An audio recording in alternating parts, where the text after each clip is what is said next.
qiyomda Xudo taolo aytadiki, qiyomat deydi. Shunaqangi kun deydi. Mana shu bolalar ota-onasidan qochadi. Ota-onasi bolalaridan qochadi. Mana shu ota enasi ham bolalaridan qochadi, shu bolalar nima qiladi? Ota enasidan qochadi. Hammamiz bolamiz shunaqa. Nega qarar ekanda, onasini ko'rib bolalar yashinar ekan. Onam hozir savobidan so'rab qoladi. Dunyoda shunaqa boqqanini ota kelib aytar ekanda bolasiga, bolam, seni otang mana, ha ota, otamsiz.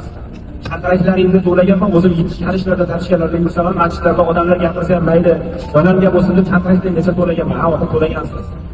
Biz sizlarga yaxshi narsalarni yegizganman, o'zim o'rtoqlarim bilan joyxonaga bormasam ham shunaqa, ha ota shunaqa ekan. Shu ozgina savob yetmayapti jannatga, shundan berib tursa, yo'q ota, o'zimga ham kerak deydi. Onalar ham shunaqa ekan. Bolasini ko'rib turib, hozir o'qishim kelyapti, savob so'raydi, qochar ekan. Xudo Qur'onda aytgan. Hamma bir-biridan qochadi deydi.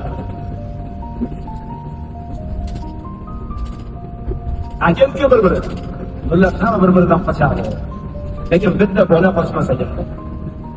Bir bolalar bor ekan, oqtarib yurar ekan. Ey falonchi aka, falonchi tog'a, falonchi xola, falonchi opa, onani ko'rmadingizmi?